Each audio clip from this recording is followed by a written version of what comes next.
Welcome back, guys, to another episode of the CineMatch podcast. This podcast where we take two different movies every episode and compare them against each other in a series of different categories to see which one is ultimately the better film. It's a big episode this week, a very big one actually. When I first thought of the idea for this podcast, it was these two movies and how they were being compared online. That was really like the catalyst for it, and that was where the inspiration came from. So I feel like we had to do it this weekend, considering it's all that most movie fans are talking about. Did you say catalyst as a pun as well, or? No, I didn't even mean that. Okay. I did that by accident. Joining me this week, as he will be doing every week now, as we've decided he was fine enough last week, is Mr. Nathan Hanna, the brand new co-host going forward. How's it going, Nathan? You look tired. I am tired. Busy weekend. Tired. It's been a very busy weekend. Obviously, we both work in cinema. It's been a very, very busy weekend. Barbie and Oppenheimer has definitely been busy. There you said it then. The two films we'll be doing are Greta Gerwig's Barbie versus Christopher Nolan's Oppenheimer. Barbenheimer, as it's been Barbie, Princess and the Pauper. What we're talking about? Eleanor actually made me watch that last month, and I'm not gonna lie, it wasn't as bad as I expected it to be. Somebody, you know who I'm talking about, and they'll know who I'm talking about if they hear this, but somebody made me listen to the Barbie, Princess and the Pauper soundtrack the other night, and it was genuinely the worst thing I've ever heard in my life. I don't know what you're talking about. I actually think there's some bops on that. I didn't mind that film, but it's not quite on the level of Barbie that's just hit cinemas, which has taken the world by storm. So yeah, we're going to do these two movies because they've been compared endlessly online since it was announced they would release on the same day. It's become a social media trend that they were released on the same day. So many people are watching them back to back. I did. I know you watched them together as well. Yeah, so I feel like it. Well, Barbenheimer obviously is the main thing, but you watched them in the right order. You watched Barbie and then Oppenheimer, which is the name order, but I did it the correct way. A nice juicy steak with a bit of dessert afterwards. Yeah, I wanted to watch both in like the eye sense. So the way it lined up, it had to be Barbie first. I wanted to do Barbie last because I thought Oppenheimer was going to just leave me depressed, and I wanted to end it on a positive note. But it panned out the way it did. But I enjoyed both. And first, I just want to quickly mention before we get into it, like, do you know with how movies have struggled this year, and obviously stuff like Indiana Jones and The Flash, all these big franchises have really struggled. And now we've seen these two movies that are like two of the biggest. They've had two of the biggest weekends of the year, and I think it's probably the busiest I've seen a cinema since like Avengers Endgame, and it's quite crazy. Do you think it's because of the social media trend then, or is it this is something where directors and filmmakers will see that you can take these original stories and drive guests back into the cinema? I think, well, speaking to the Endgame thing, it quite literally is the biggest weekend for UK cinema since Endgame. And I think it's like third overall. I think I read somewhere. I can't say that's true, but I'm pretty sure it's like third overall opening weekend. And I don't know. I think part of it is the social media trend of stuff of Barbenheimer.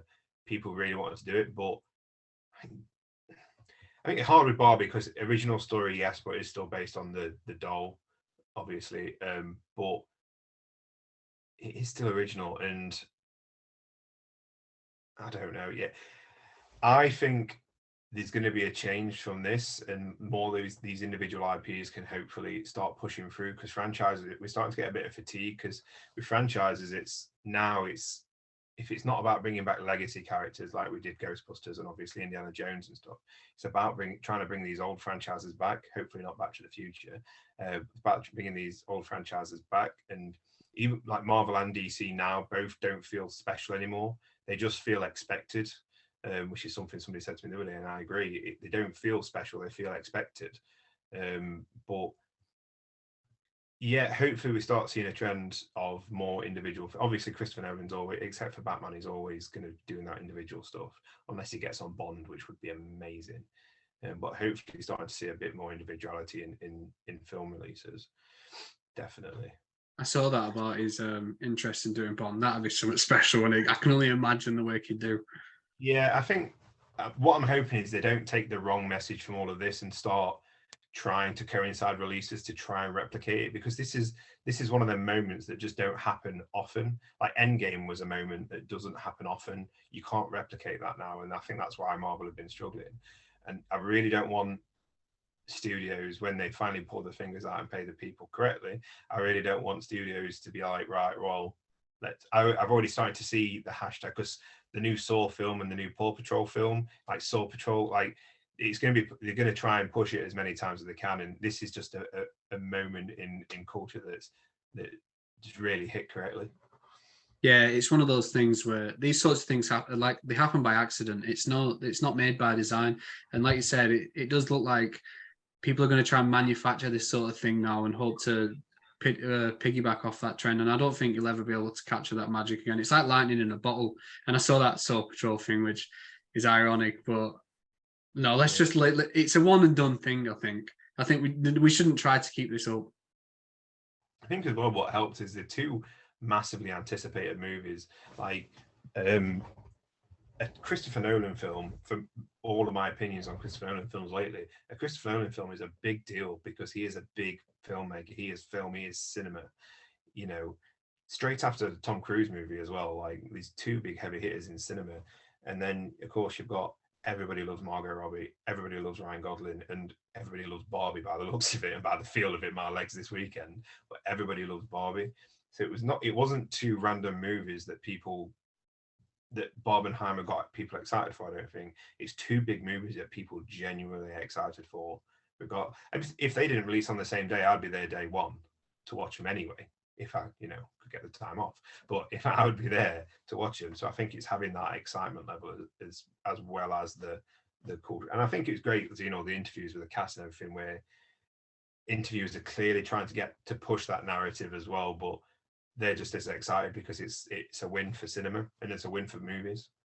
Yeah, and I think the most important thing for me, which we're about to explain even more, but the fact that both films were actually just really, really good. Like, it could have been, there's a different universe where we got to this and they both sucked and it was the most anticlimactic thing in the world. But the fact that both films rocked is so good. What's that, sorry? One might say they bombed in an alternate universe. Yeah, maybe, yeah. But one last thing I want to touch on before we get into it is, last week we had Mission Impossible Dead Reckoning, and now this week we've got Barbie and Oppenheimer. Is this one of the greatest 10-day runs in cinematic releases ever? Because this has been incredible. Probably. And I mean, this summer's we've had some cracking films, to be fair. And like The Flash.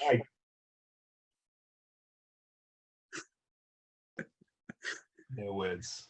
I said to you the other day, shouldn't you? My friend suggested we should do The Flash versus Green Lantern, and I was saying it can't work because he likes The Flash. Yeah. We've had Spider. I mean, I liked Indiana Jones. We've had Spider-Verse. We've had Indiana Jones and the Barbie and Oppenheimer. Hopefully next week brings the Ninja Turtles, which I'm a huge Ninja Turtles fan. So hopefully that's really good. It's taking that Mitchell's versus Machine Spider-Verse style. So yeah, hopefully this kind of trend just keeps continuing. I like as well, like, we're starting to see, even in franchises like that, we're starting to see individuality, like the reinvention of the Ninja Turtles. Ninja Turtles is a massive franchise, but they're doing it completely different with a brand new style. So hopefully we keep going forward in that way, rather than like I saw the Marvels trailer and just thought, Marvel film, cool. I'm not excited anymore. Like, I don't think Guardians, we missed out Guardians as well. Like, that was a huge film and that was amazing, but that seems like the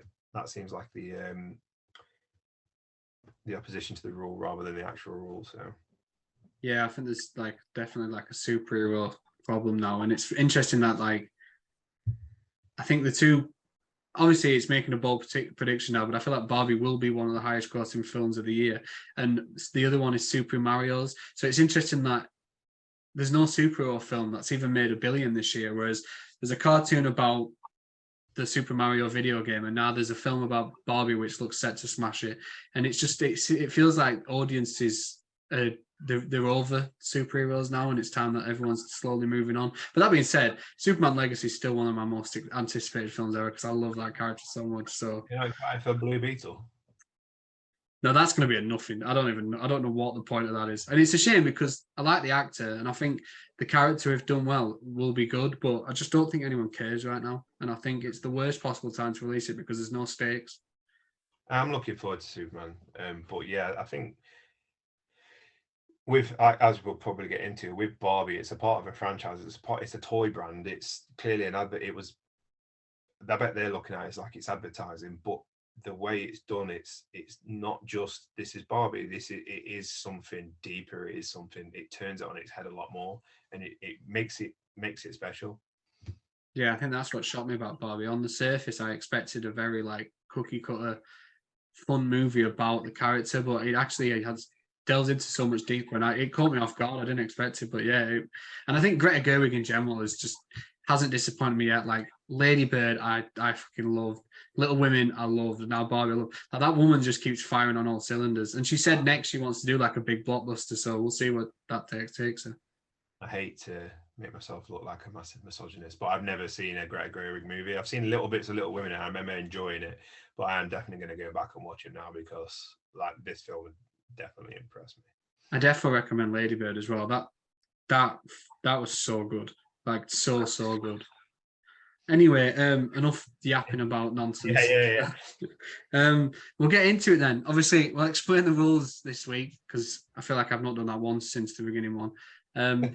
So the way it works is we'll take the two movies and we've got 10 different categories which we're going to rate them in. The winning movie in that category that we deem was the better movie will get scored 10, and the loser will get a 9 if it's close, and anything less than that means it's really one-sided.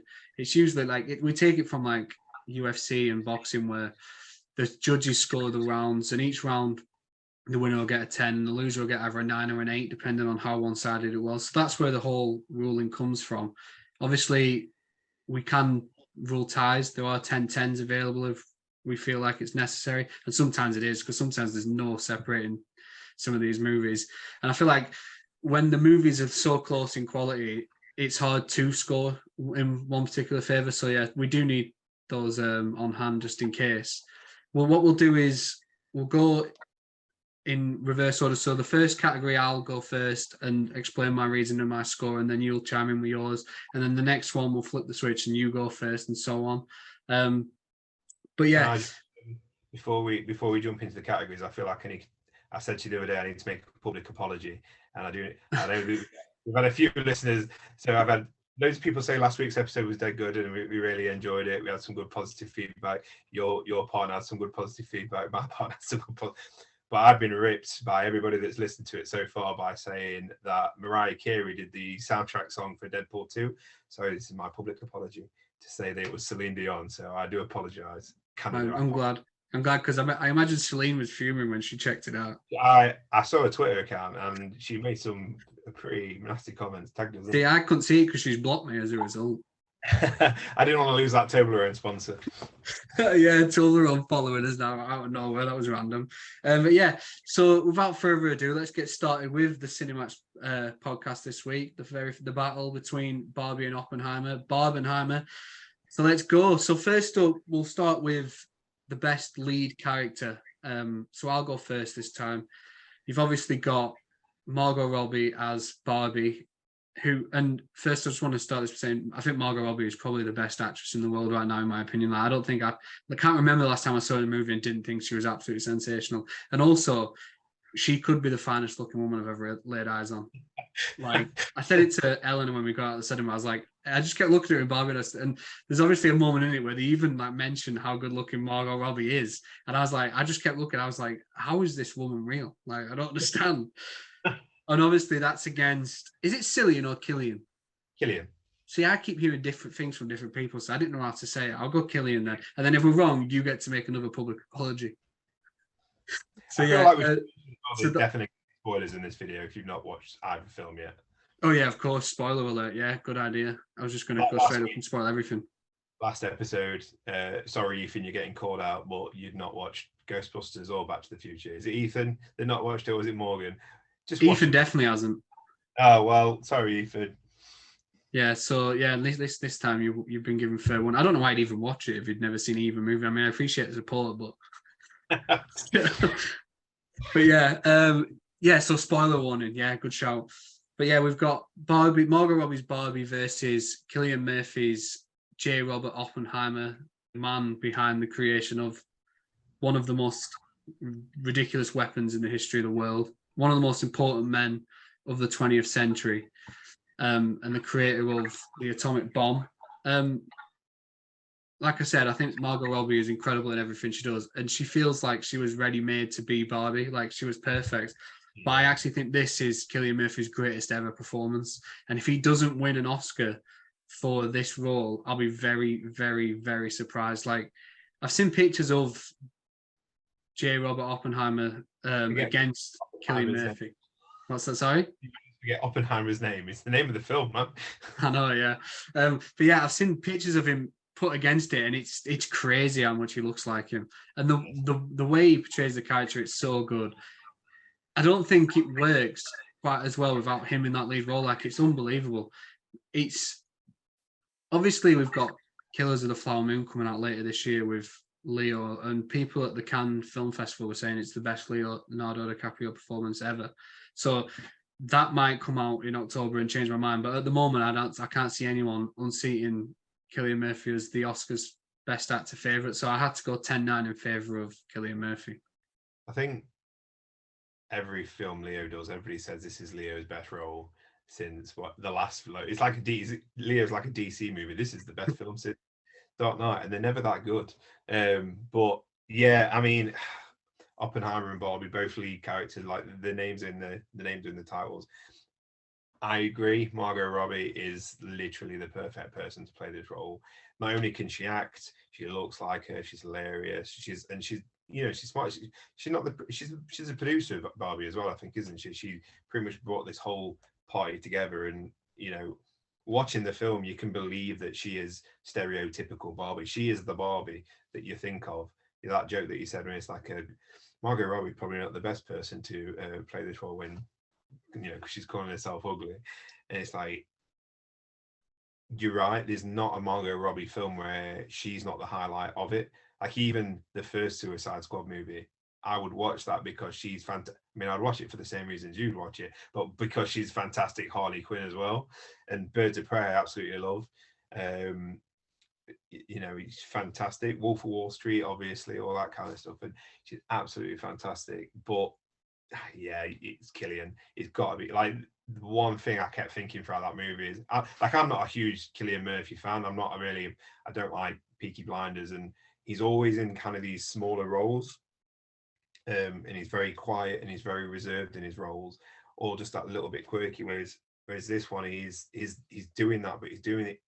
It almost feels grand when he's doing it. It feels like this really large character in this really meek body, and everything he does is fantastic. Like just his facial expression. There's the part at the end when he starts having that turnaround and starting to come to terms with what he's done, and you can see it in his eyes, like in his small facial movements. And there's no other performance I've seen this year that even comes close to what he's done. Yeah, I'm the same as you. I've not really watched much Cillian Murphy stuff. I've never actually seen Peaky Blinders. Never watched it. There's not much of his that I have seen like much of. Like I've obviously watched his work with Nolan in the past, like Scarecrow and his role in Dunkirk and stuff. But like he's not someone that I've been like, he's not like on the level of like say Leo, where I've watched a lot of his stuff and I know what to expect. So watching him come in and play Oppenheimer and just absolutely just kill it, it was so good. And like you said, just because obviously this is a major spoiler, but the film obviously leads up to the bomb, and I just assumed that was going to be the final act, and obviously it comes about 2/3 of the way in, and I at first I was a bit like, I'm not sure about that. Like now we've just got an hour like without it. It felt quite anticlimactic at first, but that final hour where we see him struggle with the guilt following creating the bomb and how he deals with that and stuff, it's some of the best acting I've seen in so long. Like he was incredible, and I've not seen anything that even comes close to it this year. Like when I first saw the trailers and stuff, and I said to a couple of people that I felt confident Matt Damon was going to be like a scene stealer in that film, and Matt Damon's incredible, don't get me wrong, but I think Cillian Murphy was just phenomenal. There's no competition, I don't think. So yeah, it was an easy call. Yeah, yeah, I went 10-9, Killian, but yeah, it's hard when you've got such a fantastic cast all the way through that movie. But he really, really just stands out as, I mean, he should do, he's the lead. That is literally his role, but he 100% stands out in everything that he does. Every single, there's the moment near the middle when his former lover has committed suicide or not.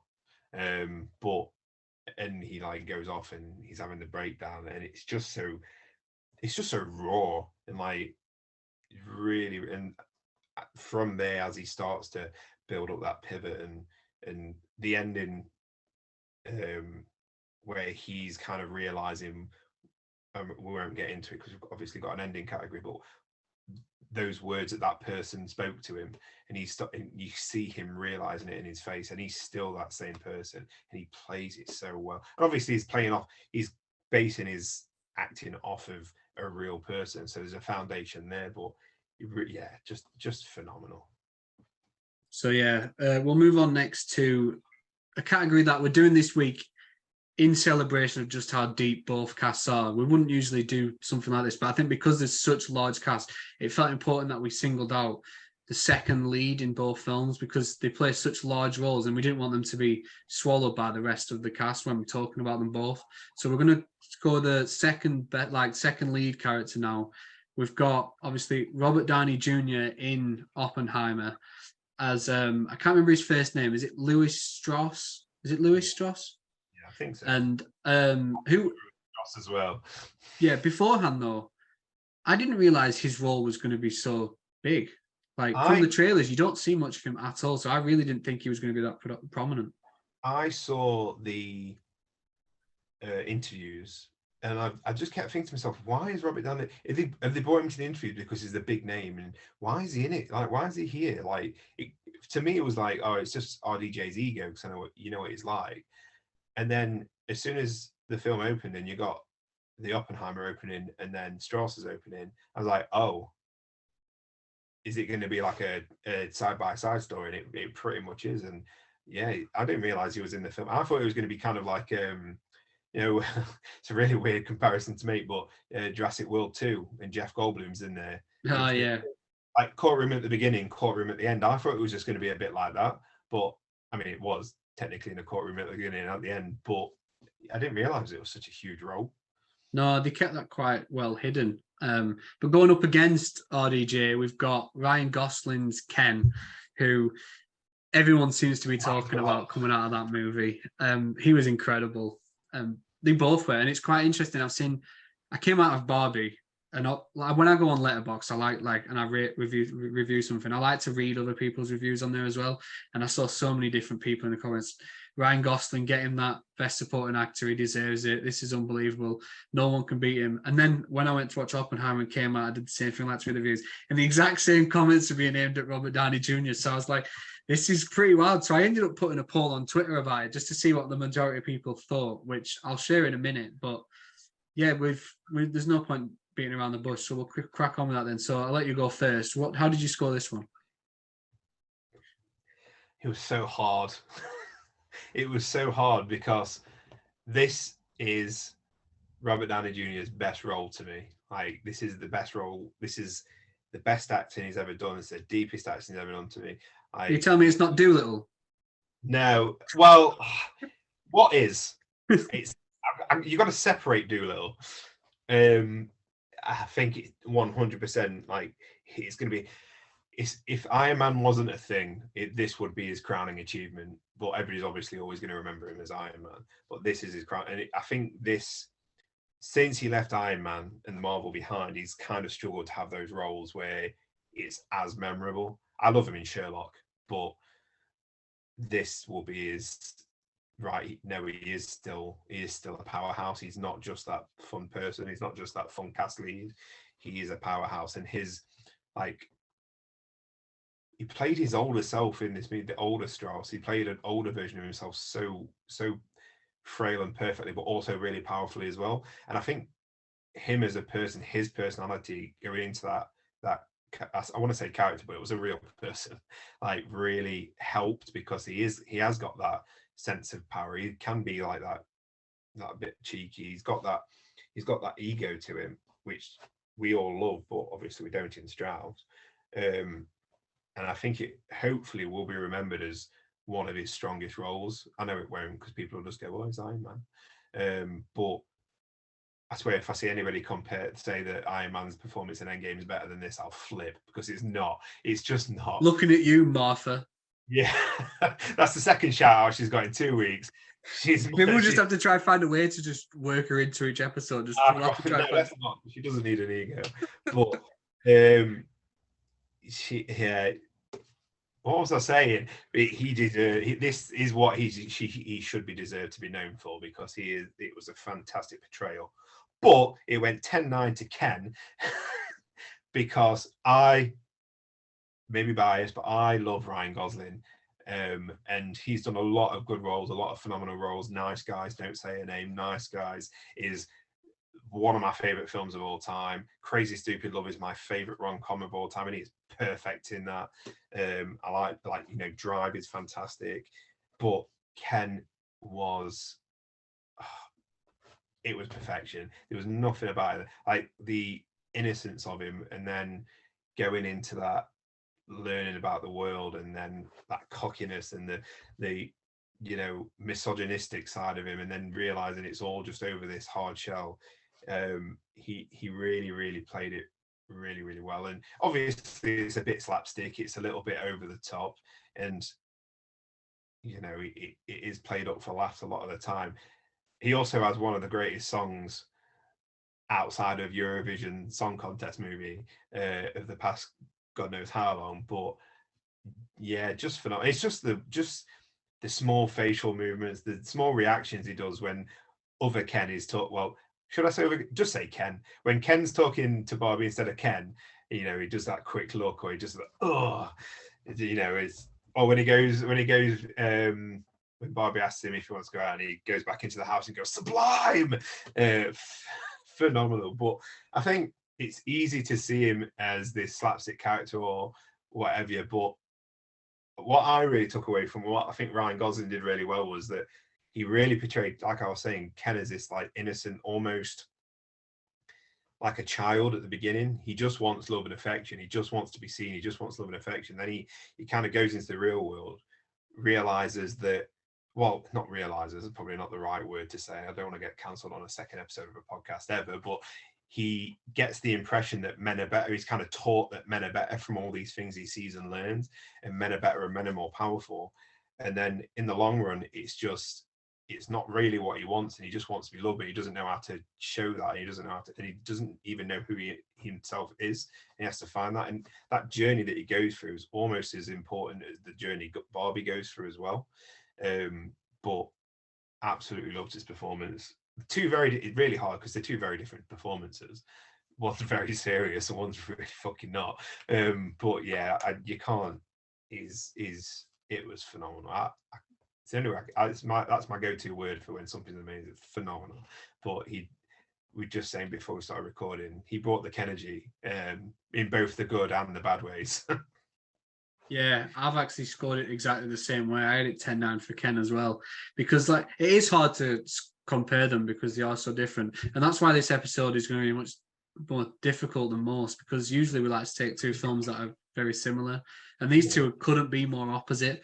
But I think with Strauss first, did you? I mean, I don't know how much you knew, but I had no idea that his role would eventually turn villainous. I didn't see that coming.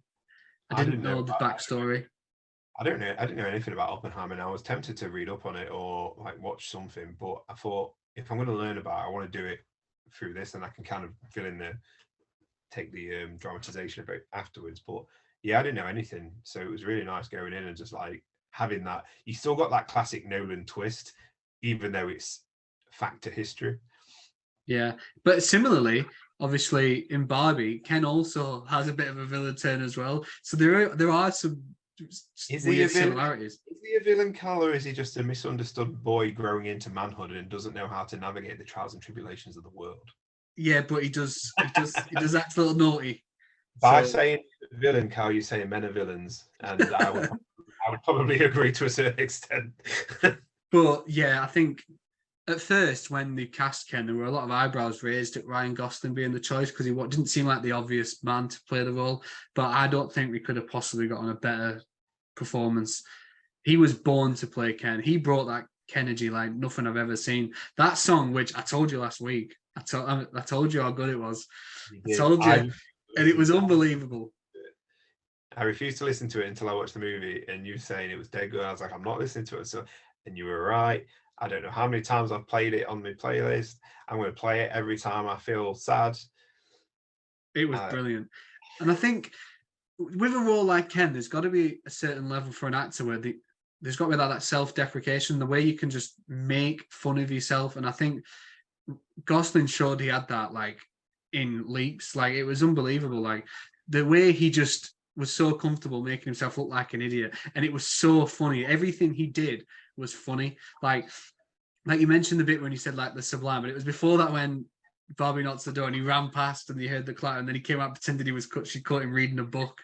Like it was brilliant. And the outfit choices he made, the dance off he had with the other Kens during the I Am Ken song, like it was so good. And he is one of the biggest talking points from the film.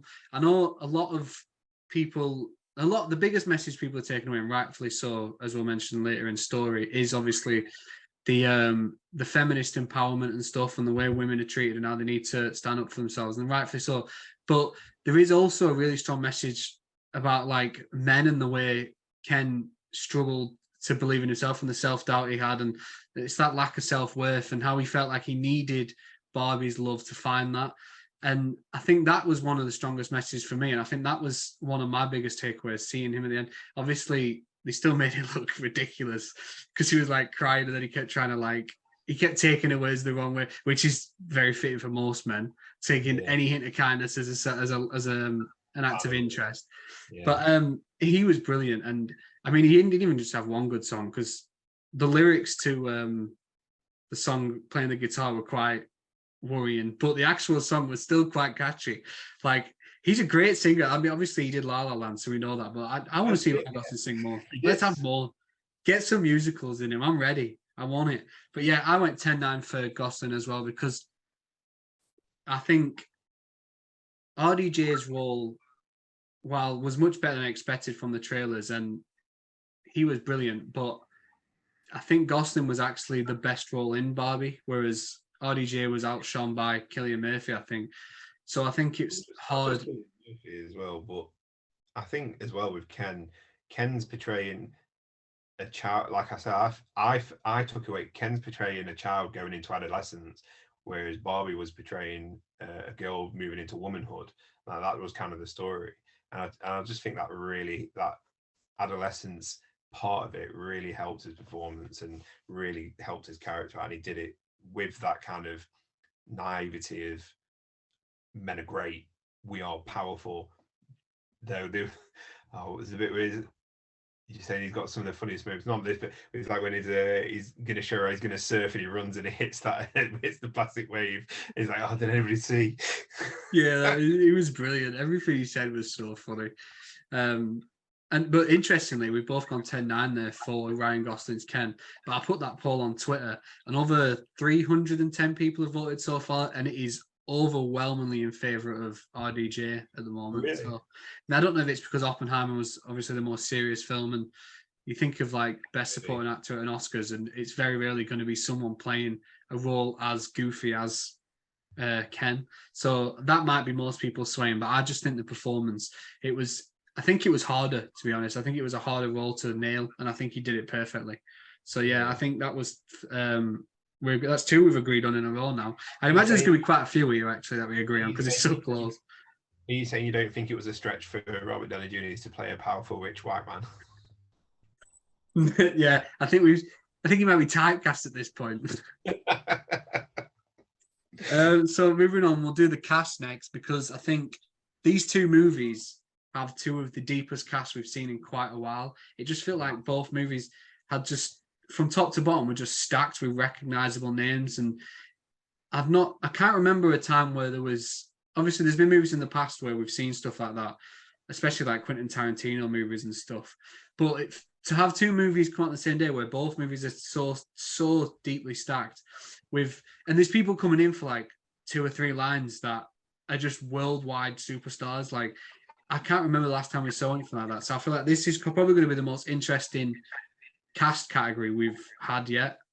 Yeah. So I'll go first this time. And obviously in Barbie, we've got, and I'm going to say this now, one of my favorite ever supporting roles ever in Michael Cera's Alan. Yes. That was absolutely sensational. I loved it so. I'm surprised more people weren't talking about that actually. I saw. I really wish I could remember the username. Not that anybody's going to care, but I saw a TikTok of, because I'm down with the kids, of a girl saying, can't believe that Barbie's this huge feminist movie and everybody's coming out of it saying Alan is their favorite character. It's supposed to be a movement for women and Alan is everybody's favorite character. And then it moves on and it says, I'm part of the problem though, because Alan is my favorite character. But yeah, he's fantastic. He was brilliant. Other than Alan, obviously, you've got quite a deep cast that's even got like Dua Lipa in a cameo role, John Cena, you've got Will Ferrell. John Cena, like it just pops up. Does he even speak? I wish that was kept as a surprise though. Yeah. Because that was such a cameo that it would have been so much better received if we had no idea it was coming. But you've also got like Emma Mackey and Kate McKinnon and stuff. And I think everyone in that is just so good that would take something special to beat it. But Oppenheimer's all-time great cast for me has 10-8'd it.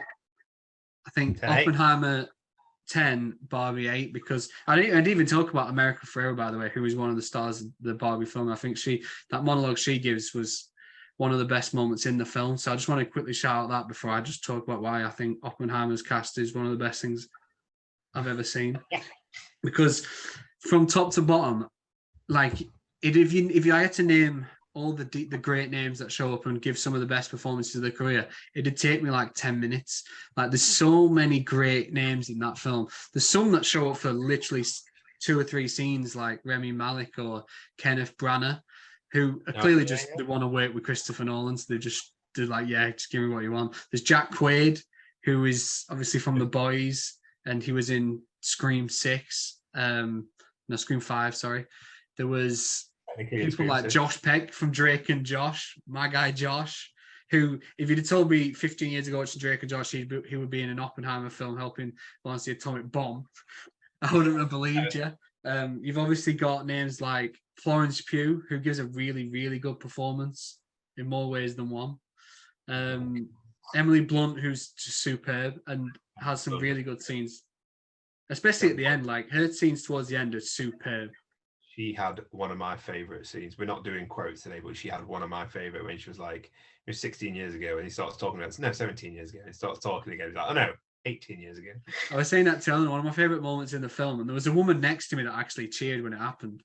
And it was when she was being interviewed and she was like she looked like she was defeated and she was like oh, I'm sorry, but then she like looked up and because it was so long ago, it was like the most triumphant turn, and it was like she just took over the interview at that point. Like, but even then, talking to that, Jason Clarke was really good and he had that one scene where he was doing the interviewing throughout the film. He was fantastic. Matt Damon was great as always. He always is, so there's not much to that. Obviously, my guy Josh Hartnett coming back out of fucking nowhere and just having one of the best roles in the film. I was so happy seeing that. Like, I love Josh Hartnett so much. I forgot he was in it. What's that? Sorry, I forgot he was in it, and then he turns up. I was like, "That's Josh," because me and Greta just watched Black Mirror, and I was like, "Are we having a? Is that Josh? It's not Josh Hartnett. We're having like a Josh Hartnett renaissance again." It seems that way, and I'm all for it because I love the guy. Like, give him his due. Let's get him back in these big films. He has refined with age. He has, yeah. Also, one that we spoke about earlier that I had no idea until after film was that Gary Oldman just had one scene, and that was it. Just one great scene. Like, it was unbelievable. It's just some of the names in the cast that were showing up just to work minimal screen time, and it might not be the case, but to me, it felt like it was a sign that they just wanted to work with Nolan. Some of them had worked with him in the past, like Oldman. and things like that. But it felt like everyone there was like, this is going to be a special movie and we want to get in it in any way we can. And I think just from top to bottom, that entire cast was just exceptional. Like, I haven't seen anything like it. Like, even is it David Krumholtz who plays Bernard in the Santa Claus as the elf? I'd not seen him in it for a while, and then he was there, and I was like, oh my god! Like, it was unbelievable. And like I said, I love the Barbie cast. I think they're all great, but the Oppenheimer one could be one of the deepest I've ever seen. So I had to go 10-8 in favor of Oppenheimer. Well, I'm not going to go as harsh as 10-8 because that's harsh. Definitely harsh. But I am going to go with 10-9. The Barbie cast was fantastic. Like I said, America Ferrera as well. Rob Brydon as Daddy Ken. What is he called? Sugar's Daddy. Sugar's Daddy Ken. Sugar's Daddy Ken. Yeah, fantastic little cat. And like Ncuti Gatwa as well as Emma Mackey. Like I really enjoyed that every time. Like Ncuti Gatwa was Emma Mackey's Ken, because obviously they was in Sex Education together as well. And then I can't remember the guy's name, but the guy's also is in Sex Education. That's in Will Ferrell's little group as well. Oh yeah. Like just loads of small people. John Cena was amazing. Alan, I have put in my letterbox review, like Margot Robbie is Barbie, Ryan Gosling is Ken, but Michael Cera, man, he is just Alan. And he was Alan was fantastic, and he brings that awkward Michael Cera energy that I love in everything that he's in. It was real Arrested Development kind of stuff, and I absolutely was 100% there for it. But yeah, you can't argue the Oppenheimer cast. Like Rami Malek was in it for was it even a minute? Was it even 30 seconds? But the impact he made on not just the story, but like the overall, like literally broke down the structure of the film in his little speech at the end. And you've got Gary Oldman, who it took me a second to be like, that's fucking Gary Oldman. What the fuck was he doing here? And one that you didn't mention, Alden Ehrenreich, the young Han Solo playing Robert Downey Jr.'s aide, and Emily Blunt, absolutely phenomenal. Phenomenal. There we go. Phenomenal again.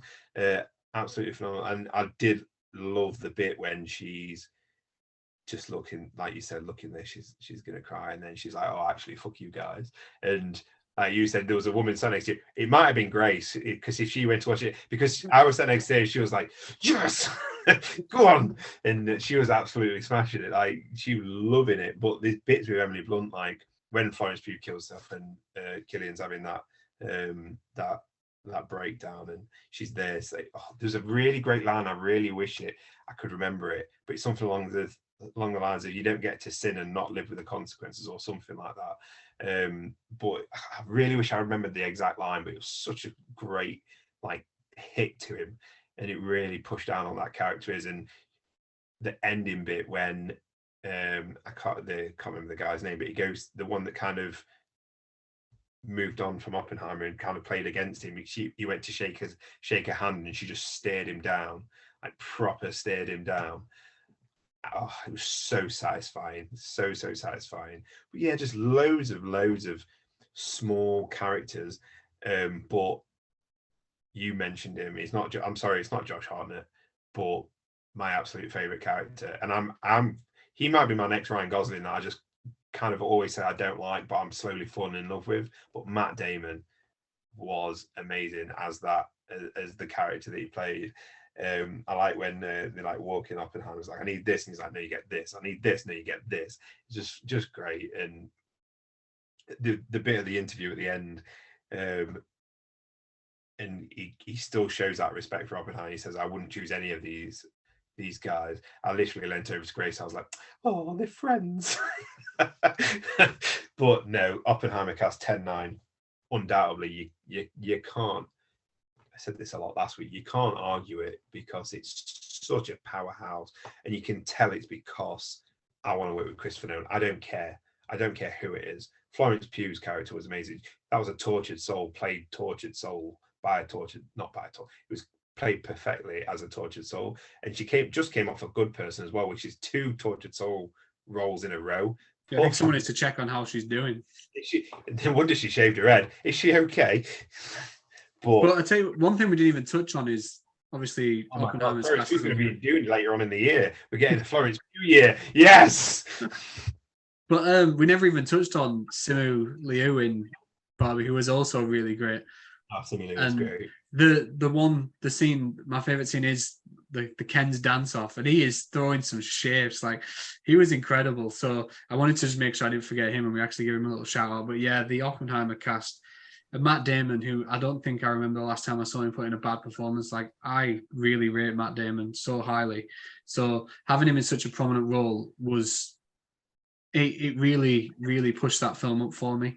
And like I said, going in, I thought he would be the standout performance, and it just turns out Cillian Murphy was just at an all-time level. But yeah, I think I obviously felt a little more strongly about the gap between the two. But I think we both agree that Oppenheimer's cast was the better cast. I really, really struggled because they're both amazing casts, but you can't deny Oppenheimer's. And the thing that tipped it for me was Will Ferrell.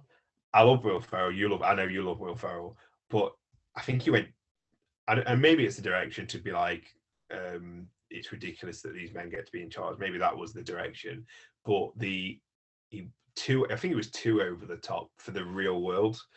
And it was like really, really ridiculous to the point where he like the bit where he ran past it and he was like, oh no, and then it ran back like almost very like it was very, very slapstick, very much like a cartoon, to say it was supposed to be the real world. And I think his performance kind of tipped it to be like, no, Oppenheimer's is definitely the better cast, because I kind of feel like Will Ferrell let the side down, and I don't say that often about Will Ferrell. Even in the worst movies he's in, he's still some of the best parts. Yeah, I haven't seen Watson, so you haven't seen that. No, don't ever watch that. Don't ever watch that. Yeah, I think that was what caught me by surprise. It's how cartoony even the real world felt. I thought we were going to get like a real dose of realism when we got there, but it was still quite over the top. But we're moving on then. We'll go to the best story as a whole, the best story told in each movie. Obviously, Barbie's story was much deeper than it looked on the surface heading in. Like, I didn't expect it to take the turns it did. And it was obviously about, initially, we see them all in Barbie land, and she starts to experience some troubles. And it all comes down to a trip to the real world where she has to meet the girl that's been essentially playing with that doll. And it leads to through a who else? Sorry. Did you see that twist coming? Yeah. Yeah. Because it didn't show the mum's face, I knew exactly who the mum was, and I knew the twist on that bit. But still, I think having America Ferrera play the role added a depth to it that it might not have got otherwise, because she was incredible. But yeah, through all the different twists and turns it takes, the entire movie is essentially about like just believing in yourself and that feminist empowerment when girls are beaten down by society and treated cruelly for being who they are. And I think the message is a really good one, and especially for young women nowadays who are seeing what the world's like and how it treats them. And they need this. I think this will go down as like one of the feminist movies of the ages. I think this will be 100%. So significant for all women going forward. And I think, like I said earlier, though, that's not all it is. I think there was obviously that message about the Kens and them finding their own self-value away from Barbie, because it's been linked so closely with the character. It's just seeing who you are when you separate from that thing. And like you said, it was almost like a boy going through adolescence. So I think all of those different core values and the way it's treated was so well done. And I think that story, for me, was a little bit more impressive than Oppenheimer's, which is clearly a huge story, and it's the significance historically is monumental, and the creation of the atomic bomb and how it swung and essentially ended the war, and the way Oppenheimer had to deal with that guilt afterwards was such an incredible like story. And I'm glad they included that bit. I'm glad it wasn't just about the bomb, and it was about the crippling guilt he felt afterwards, and the way the country, after doing so, the country treated him, like the way it turned its back on him, and the legacy that he now has, despite essentially murdering like hundreds of thousands of people, is a really dark one. And I think while it was impressive and it was glorious to look at, Barbie's story resonated with me more. And because of that, I actually went, what did I go? 10-9 in favor of Barbie. I forgot that. I had to check how one-sided I went, but it was 10-9. Impressive. I copped out and gave it a 10-10. I couldn't decide because everything that you said about Barbie is 100% correct. And, you know, it's not, it almost felt like the reverse of a Wizard of Oz, where it's, you know, dark and whatever, and going into a beautiful dreamland, and it's the opposite. It's this dreamland and then realizing the reality of the world and all of that. And I really enjoyed it. And not just that, but I think that message of empowerment and everything like that, really important. And they definitely addressed it in their own way in today's culture, that not only is it now, obviously historically being a woman's not been great, and as two white men, I think we are the best people to discuss it. But I think even like, I think we're now in a culture where not only is it bad to be a woman, but it's also, it's now you can't have anything as a woman without it being some kind of a part of an agenda or a part of like a forced message or something. So a film about Barbie, which is, no matter what you do, is going to be about a woman.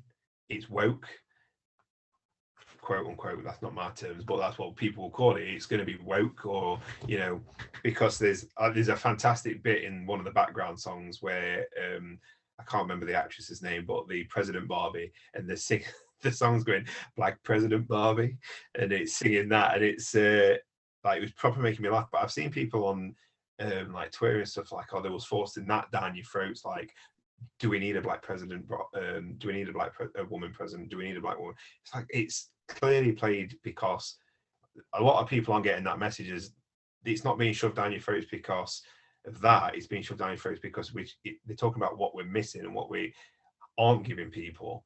And the construction site joke was absolutely fantastic because, you know, no, you don't typically, you think of a construction site, you don't typically think of women workers and stuff like that. So it is, the entire message of it was fantastic. And unfortunately, it's going to be divisive because you're going to have, for lack of a better term, twats on one side who are like, no, it's woke, they're trying to force an agenda, they're trying to teach our kids the wrong way and all that kind of stuff. They're trying to brainwash our kids.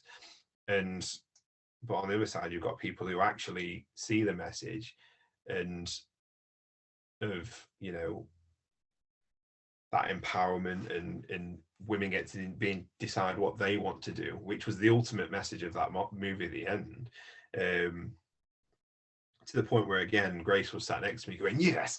So like when the big moments happen. So it was just phenomenally done in a comedy, which is really hard to put such a deep message in. The bit at the end, which I like to call these moments the Harry Potter railway moments, like where it all goes white and they end up talking to somebody and it's like Harry Potter and Dumbledore, and it happens quite often in movies, weirdly. They had one in Endgame. Was it Endgame with Infinity War with Thanos and Gamora? Like those scenes, like that was like really powerful. When they, like that small moment where she touched her hands and you see her breathing and going into her eye, and then you see all the montage of women and girls. It was that nearly made me cry. I didn't, because I'm a man, but it nearly made me cry.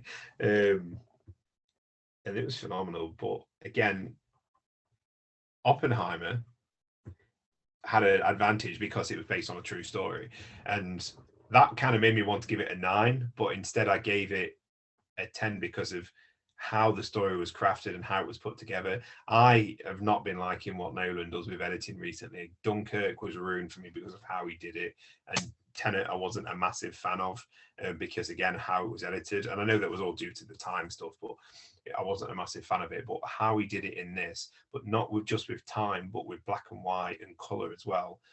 I wish I could say that I picked up on it, but I did read it online that the color is from Oppenheimer's point of view, and black and white is from anything other than Oppenheimer's, mainly Strauss's point of view. And it was worked to perfection, where you had scenes placed slightly differently in one color to another color, and how it all played out leading up to that moment when you have kind of the twist. You have two twists, and it's leading up to that moment where RDJ is the villainous character. He's not his friend. He's done all this to play out this long vendetta he's had against him. And then there's the second twist where it all collapses around him. And then all that build up to what Einstein said to Oppenheimer, because Strauss thought had become obsessed that Oppenheimer had turned Einstein against him, when really it wasn't that. It was just giving him the reality of what comes next.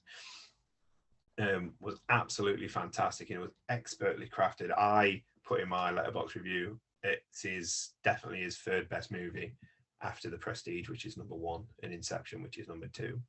But it's definitely his third best movie, and it was just, which is high praise, because Inception and Prestige are probably some of my favorite films of all time.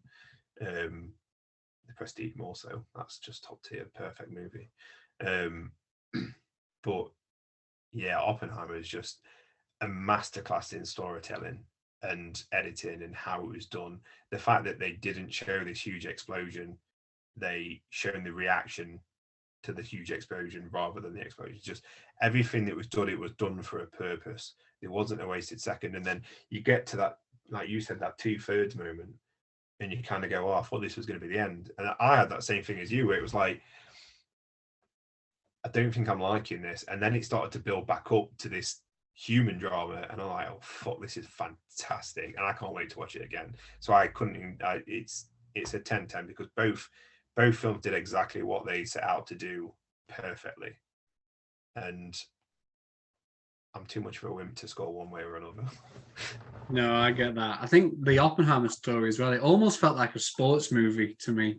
The way he put together this team, and it was all building up to this one big event. The way a sports movie would genuinely revolve around like the big game, or like in a Rocky film, it'd be the big fight at the end. And it was all about this explosion. But then, like you said, 2/3 of the movie in, and it comes, and then it was like, where do we go from here? But I actually think that's where the movie got even better. I think the guilt and the way he was harassed, and like the trial and stuff afterwards, and like all of that, I actually think that's what made took that movie to another level for me. And the Avengers style gathering of people, and then like he walks out in the uniform, and they're like, you gotta do one thing, you gotta take off the uniform. And he's always got like that superhero Batman suiting up for the first time, where he picks up the hat and picks up the pipe. yeah, but no, they were both great stories. It's hard to separate the quality in them, but we'll move on now then to the best opening. And I realized then that I went first twice in a row, so I'll let you go first for these next two. So we'll start with opening. So do you want to talk us through the openings? Yeah, Oppenheimer. I can't really remember the opening to Oppenheimer because it's such a long movie and I was so tired. But I remember, from what I remember, it opens up with him in the kind of interrogation room. Is that right?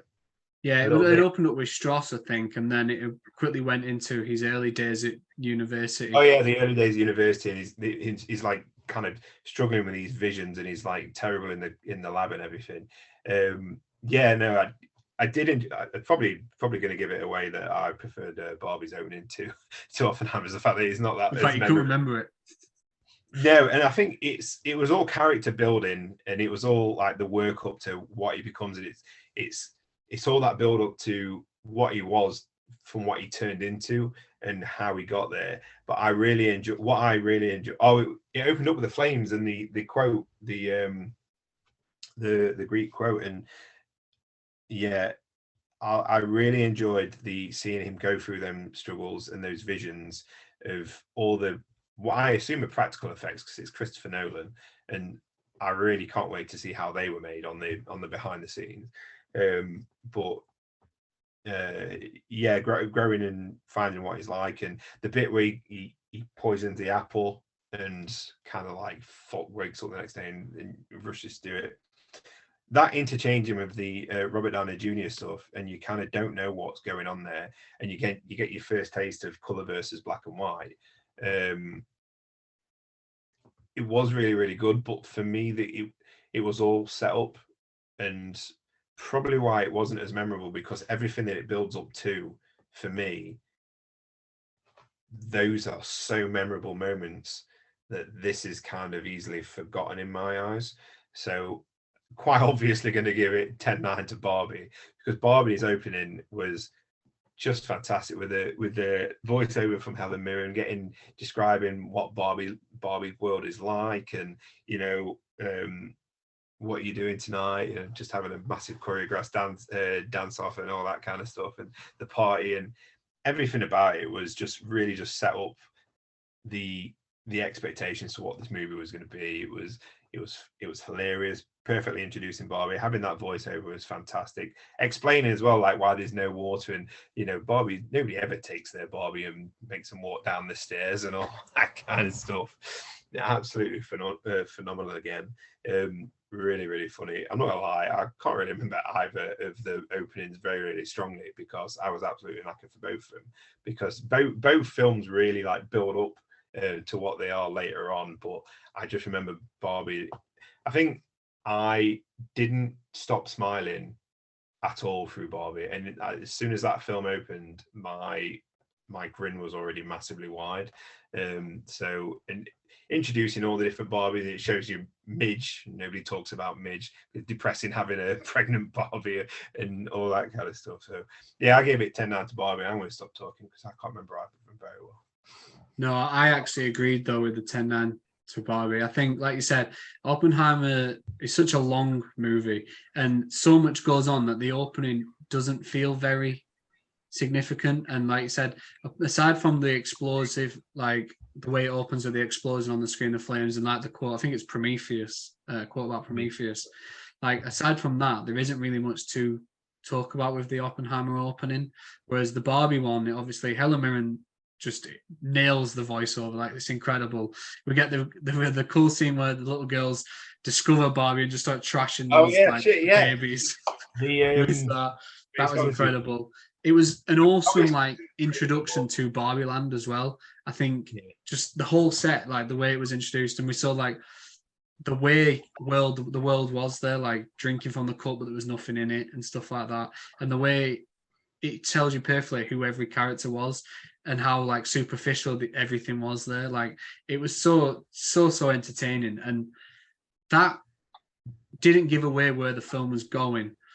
And at first it led me to believe it was going to go like in a very different direction. So just to see all that, and just the introduction to Ken, and just immediately seeing that the guy was a fucking idiot, and it was so funny. And like even Alan was there, and it was not only the introduction to him, but it was Helen Mirren's voiceover that detailed all the different versions of Barbie, and like the majority where most of them like came from. Like, there was things about like I said, the pregnant Barbie image, and the way how controversial that was and stuff. And I think it just feels such a much more memorable opening than the Oppenheimer one. So I agree. I had to go 10-9 for it. And I don't think that was, I could have gone 10-8 to be fair, but I settled for 10-9 because I don't think the Oppenheimer one was, like I said, you couldn't even remember it. And I'm trying to think of I don't know if it's because it was a 3-hour film and so much happens later on, but the opening wasn't that memorable at all. So yeah, I agree with the Barbie win. I feel like you both said it, just because the rest of the film is that grandiose and everything happens on the later halves. The beginning halves it just feels like a quick stop tour of his life building up to that. So it didn't feel as impactful. But I completely forgot about the blooming Space Odyssey opening to Barbie, and I know it was in the trailer, but like seeing it properly, seeing it as part of the film, it's the little girl with the glasses. Her face, it did it for the trailer. The little girl with the glasses looking up at her with a mouth over, like, oh my god, like, gets me every single time. They start bashing and stuff. It's extended and they start breaking everything. Absolutely phenomenal.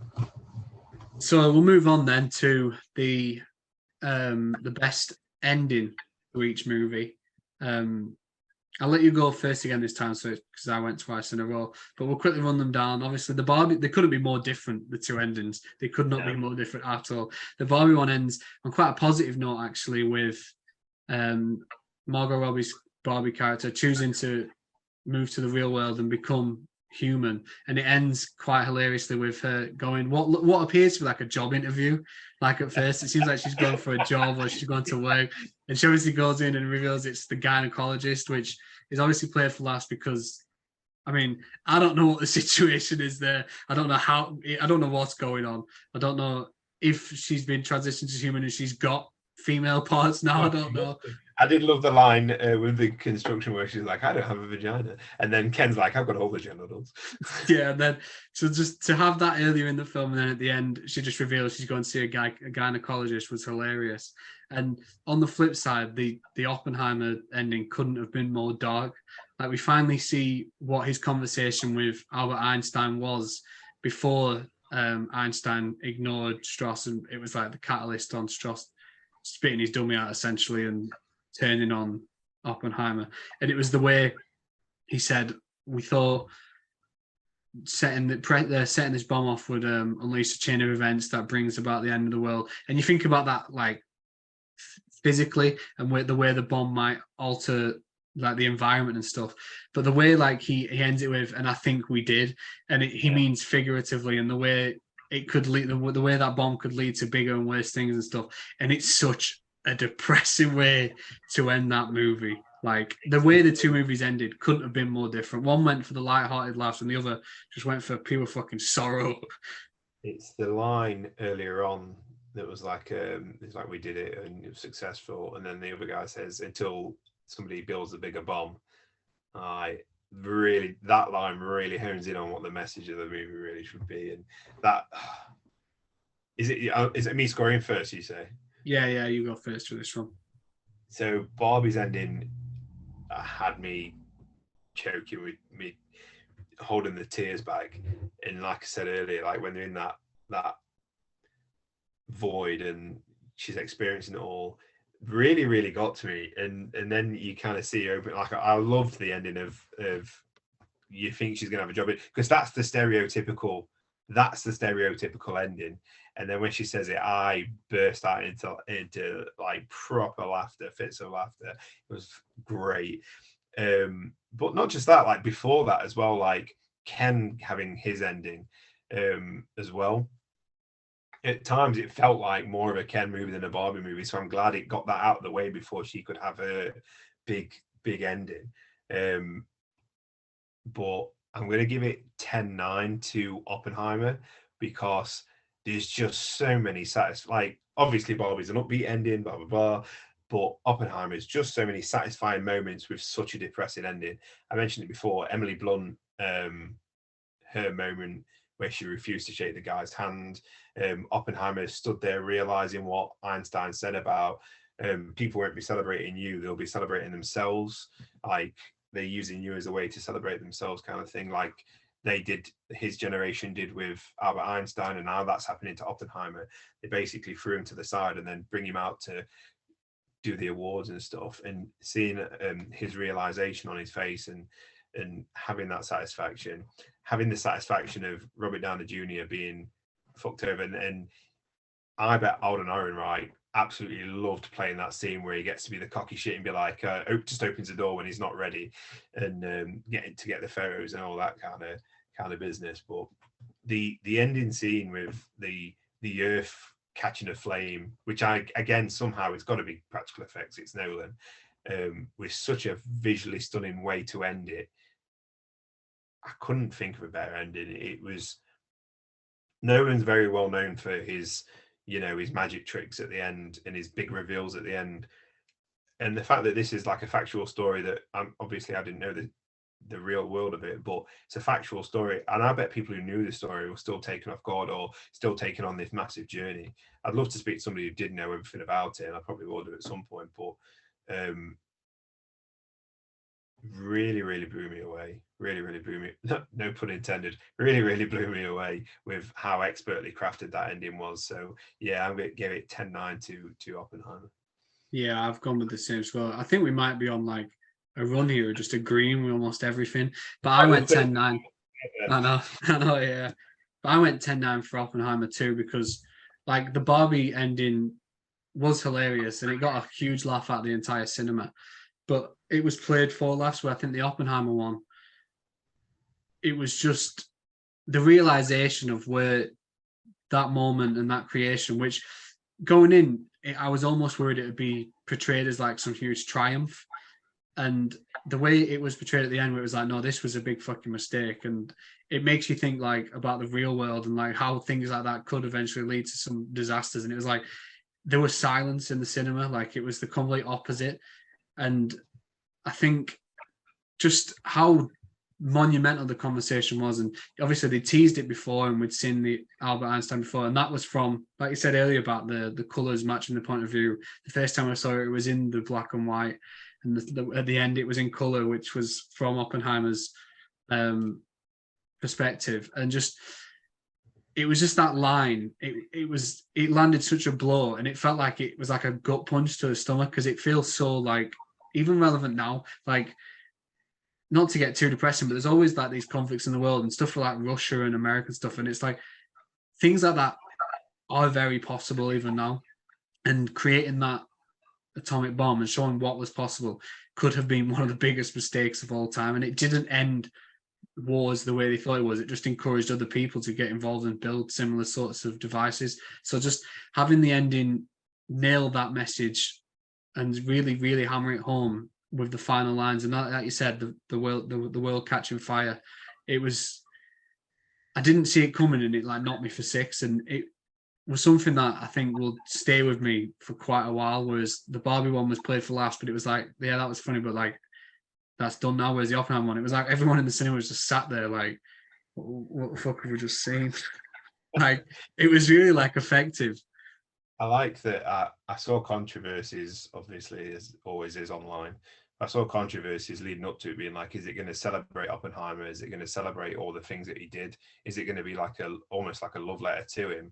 And it kind of was, but not in the way that people expected. I think there was going to be like celebrating the bomb, and it wasn't that. They didn't even show Hiroshima, which really shocked me. And it was the fact that they didn't make it about that, and the ending was about coming to grips with it and having to live with it is really what's going to stay with me. And I usually with these kind of films not rushing to watch it again, because I'm like one and done kind of thing, whereas this one I'm like, I need to watch it again. I need to spend some time with it. Yeah, I completely agree. So now moving on to the more technical categories, we've got the special effects one up next. Obviously, both films feature quite a few different special effects, but they're very, very, very different.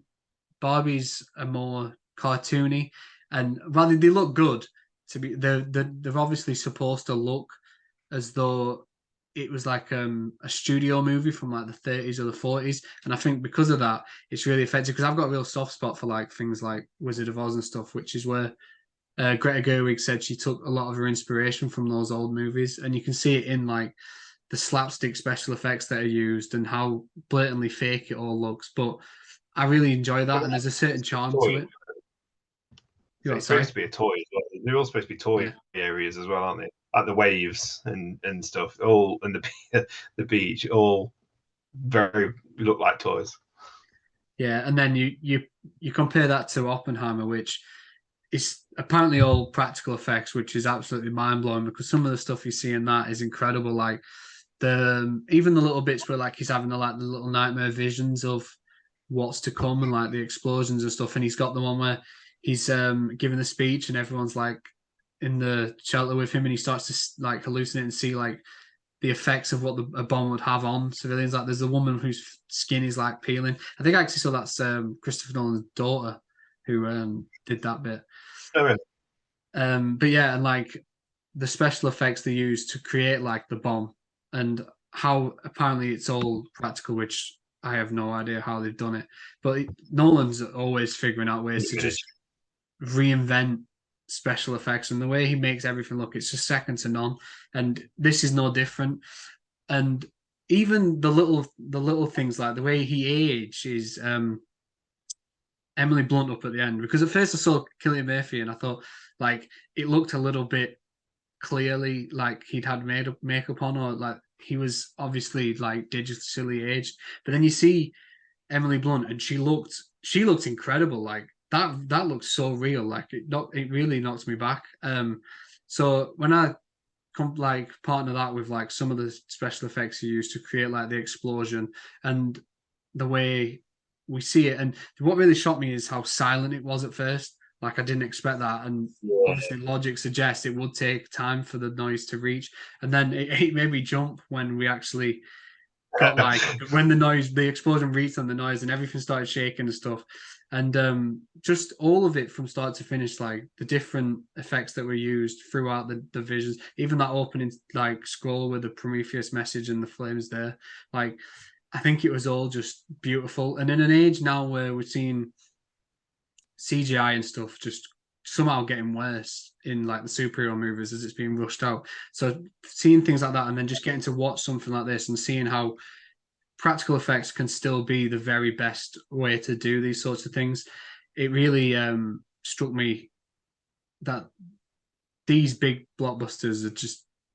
I don't know how they're doing it so poorly. Like they're taking these cheap ways out and it's just not working the way it should.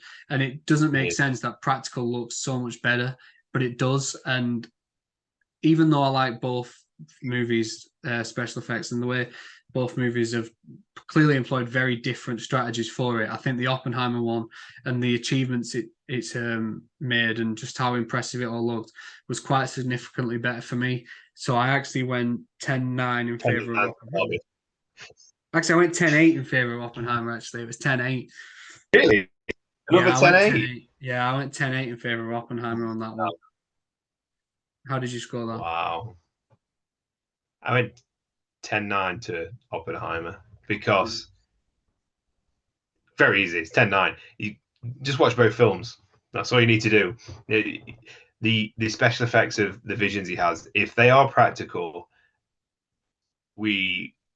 I will come back to this episode when I've learned if they're practical and I will change it to a 10-8. But for now, 10-9, because if they are practical, which I believe they are, then that is phenomenal. All the visions he has, absolutely phenomenal. The bomb, when that blows, the silence was part of the special effects in my, because they had the light, everything was, again, poorly punned, but blew me away. It's absolutely fantastic.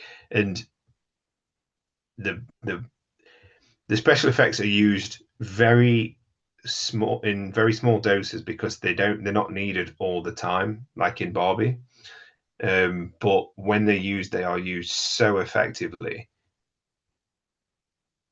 It just makes it work, and it just has that much more of an impact. A friend of mine asked, is because he's not seen Oppenheimer yet, is the explosion, does it live up to the hype that everybody's? I say it does, but not in the way that you think. Because if you're expecting, I mean, obviously we said spoilers, so if you've probably seen the movie, but if you're expecting this huge like mushroom cloud and like everything blown apart and Terminator 2 style buildings being ripped apart, it's not that. It's done so. Is tastefully the right word? I don't know, but it's done in such an effective way where it can still be practical yet still have a massive impact. Again, another poorly worded pun, but it can have this massive impact in such a small moment. And I like the bit when the bomb goes off. Obviously, there's that delayed effect, and there's the bomb that goes off, and everybody's cheering. All of a sudden, all the wind finally hits them. It just great. And like I say, it's the aging. I didn't for once think anything was digitally aged. At the end with Killian, I thought he looked fantastic. Obviously had lenses in to make himself look bloodshot in the eyes, and Emily Blunt looked fantastic as well. Robert Downey Jr. I said it earlier with his acting, but he looked frail and old, even though he was powerful. He looked the makeup on Robert Downey Jr. with like the liver spots on the head and stuff. Fantastic. There's no other words. It's Oppenheimer, easily. Oppenheimer. I didn't realize we were being so harsh and putting out lots of these 10s, 8s. I know, yeah, I've got a couple to be fair.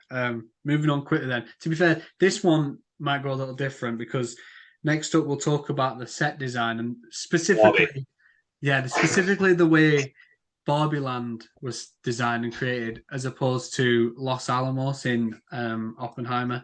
So I think it's another way where these two films are actually vaguely similar, like you've obviously got the second leads who have a little bit of a villainous turn later on to this, like as a surprise to us, and you've also got these two very distinct locations that have been created for these movies. Obviously, Barbie Land is where everything's set. Like it's the home of the Barbies. Like, and it's just this all-encompassing world which is just bright and beautiful and just wild. Like, and the way it's been created to not only feature them all, but also to look so closely like the toys and stuff. Like there's even little toys like there's the dog, and there was a few other things like and Eleanor was like, I used to have that. Like there were little bits that she remembered having as a kid. And the way that was all like created and stuff, it was just immaculate. And then you compare that to the way Oppenheimer recreated the Los Alamos, like almost town that they built to house all of the scientists as they worked on the bomb in the middle of fucking nowhere. Like just to have those two very distinct creations there, I mean, it helped us like with these categories, like because they are two things you actually can compare. So I'll let you go first on this. What's that? Sorry. I said I'll let you go first on this one, picking between the two. Okay. Well, Barbie. Done. Do you want me to explain? Well, first I need your score. Oh yeah, sorry, 10-9 Barbie. 10-9. But yeah, Barbie Land was very, very perfectly done. Everything looked like a toy. You had the like when she went down the slide and started walking across the pool because it's clearly like it's supposed to be a sticker or something like a bit of plastic. The shower, the cups, the even the wardrobe, the milk carton that's big and plastic and chunky. Like I said, the beach, the waves. One of my favorite jokes, which I think I was the only person proper laughing at it, and nobody else was laughing around me, was when the ambulance came and then the back came off the like a toy does. Like all the set design, everything this in the set that was designed that way was perfectly done. And you're not thinking, oh, this is a kind of like, do you know how like in Toy Story, they are toys, but they move and walk and talk like, well, obviously a little bit exaggerated cartoon humans, but still like humans. Barbie Land, everything was quite clearly. They didn't act as if it was normal. They didn't act as if this was like just their version of that thing. It was they are toys. And I don't think I'm explaining what I'm picturing very well, but like when she drink it, she's not putting it to her lips. She's putting it close. Like all that, those small set design aspects really, really worked in favor. I think like the swing on the treehouse next door to Barbie's house, the rope wasn't rope; it was plastic, like a toy would be. And weird Barbie house, hilarious. And then of course you don't just get Barbie Land with Barbie Land, you get Kendom. And when that turns into Kendom, it becomes even better. Well, it doesn't become better, but it becomes like a completely different, almost like a set, like with all of the everything being changed to horses and monster trucks and all that. So 100% 10-9 to Barbie. Los Alamos is great, and I'm 100% betting with Christopher Nolan. It was built. It was a big, huge, real set. I like the bit when they go through and Emily Blunt is like, all we're missing is a saloon. But it was designed off a real place. I bet they've got the schematics and built it like for like, and in that aspect, it's very impressive. I bet they built the tower where they dropped the bomb. I bet all that is real. But yeah, you can't deny the set design in Barbie. It's creative, it's fun, it's imaginative. Just it's pink, which I represented today, Cal. Come on. Yeah, I've actually gone 10-8 in favor of Barbie this time. I've swung the 10-8 around. I've gone 10-8 in favor of Barbie this time. I think just the level of detail that has to go into making Barbie Land. And I don't know about you, but I didn't think we'd spend that much time there. From the trailer, I gathered we were going to a world, and I thought Barbie Land at the beginning, Barbie Land at the end, and that was that.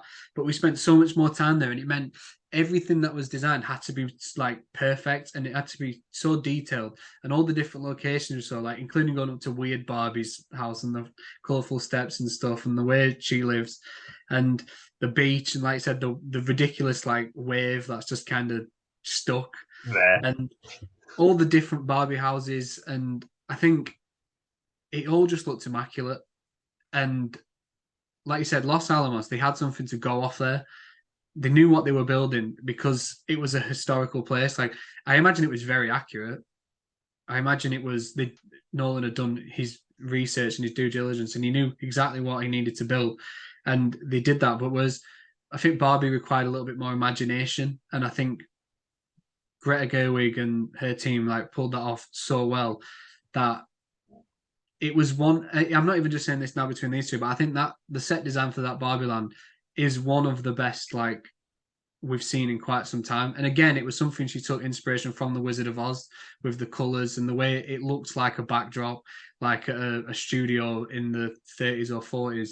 And there is that sort of nostalgia there about those like sorts of movies, and I felt that charm and the colors and the way it was all designed. It was easy, like, and I think because we spent so much time there as opposed to Los Alamos, which was towards the middle of the movie, but at the beginning it takes a while to get there, and then the last like hours like spent away from it. So I think in terms of how long we spend in each and the level of detail and design, it was a clear winner for me, and there's no contest. I went 10-8. Let's go. It was dominant. Barbie takes it. I actually think the Barbie dream houses and most of Barbie Land was set as well, like a full set. Like they weren't. It wasn't just one Barbie house duplicate. It was huge, big, huge. I'm pretty sure I've seen some behind the scenes videos where the actual set of Barbie Land is quite big, and so imagine being on that set day to day as well.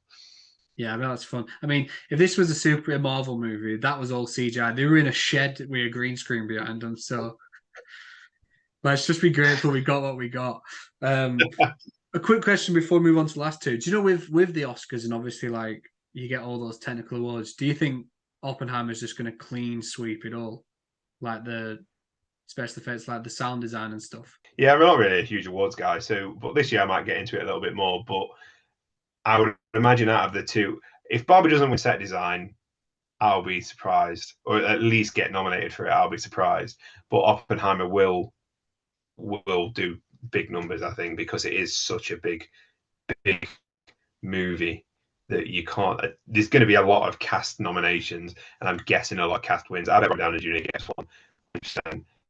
I'll put good money on Cillian Murphy as well. Sound design and special effects, definitely. If that is all practical, then it's gotta win. But yeah, like I said, I'm not a huge awards guy, so I don't really have much authority on it. But yeah. Fair enough. Yeah, I think it will probably walk away with quite a few of those technical awards, especially if it doesn't get the cast and performance ones, which it probably should as well, but we'll see. So next, this was one you suggested, a category that we'll almost never do again because I can't imagine a scenario where we will do this. But this one is which movie best lived up to the hype that was surrounding it coming in. Because both movies, like we said, had an incredible amount of hype. They've both been really popular. Fans have been talking about Barbenheimer for so long, and they've been so closely linked online and stuff. So heading into them, there was a sense of like intrigue and built up anticipation. So if we're just going to talk about which one lived up to the hype the most, I'll go first here. And I said 10-9 in favor of Oppenheimer because heading into it, I actually think I was looking forward to Barbie more. And I said that to Eleanor last week. Like looking at two movies, I was more excited for Barbie, and I expected more from Barbie than I did Oppenheimer because I've historically not been a big Christopher Nolan guy. I don't like Tenet at all. Like Dunkirk, I think was fine. Interstellar was fine. Like I don't think it's the mind-blowing movie that certain people do. I think The Dark Knight was good. Batman Begins was fine. Dark Knight Rises wasn't too great. I've never been that huge a fan. Like, don't get me wrong, I like some of his movies, but he's not like one of my top 3 or 4 directors. So I wasn't as hyped for that as I was for Barbie. But coming out of it, all I'm thinking about is like how incredible Oppenheimer was, and it really, really blew me away. Again, I'm stealing your puns there, and I didn't even mean to. Whereas I know I really liked Barbie as well, but I think coming out because I think I enjoyed the way Oppenheimer was shot and like the certain visuals and the ending, and I feel like going forward, like coming out of yesterday, that was the movie that I wanted to talk about the most, and everything about it, and the cast, the performances from everyone across the board. So while I loved Barbie, I think I expected to, whereas Oppenheimer, I didn't expect to love it as much as I did. So I feel like that lived up to everyone else's hype and it exceeded mine. So I went 10-9 in favor of Oppenheimer. Interesting. I think you got two battles. With Oppenheimer, you're living up to the hype of a Christopher Nolan film because I'm like you, I'm not his biggest fan, but he is such a, like I said earlier, he's such a big director that is such a big thing for his cinema is his thing. He practicality is his thing. Big directorial, they like this. This kind of movie is his thing. So if you don't live up to that, like if you don't live up to an Interstellar, which is loved for some reason, not for me, but it is loved. And Dark Knight is obviously one of the most beloved Batman movies of all time, if not superhero movies of all time. Tenet's shit, but we all agreed on that. Dunkirk had this massive, like war film epic to it, and a lot of people really, really love that. And Prestige is, like I say, it's one of my favorite films. You've got Inception, so to live up to the hype of a Christopher Nolan film versus Barbie's living up to the hype was it wasn't. It had to live up to the hype of the marketing, of the promise it was making, and of is this film going to be everything that the cast is making it out to be? And they both did it. So I'm going to cop out again and do a 10-10 because in their own respects, they both lived up to their own hype. Like this has really made me go, fuck, he is a great filmmaker, isn't he? Like Christopher Nolan, like you can't deny, even if the film was bad, like you can't deny that it's a fantastic film. But it wasn't bad. It was near perfect, and it really really lived up to that hype of a Christopher Nolan film, and not just that, but a big. Actually, I wouldn't say blockbuster, but a big film, not a movie, but a film. Which in my head there is a distinction, but it really, really lived up to those huge expectations. And I didn't expect it because it's a documentary piece, pretty much. It's a biography, and I wasn't expecting to be kind of blown away. Didn't mean to do that time, but blown away with it as much as I did.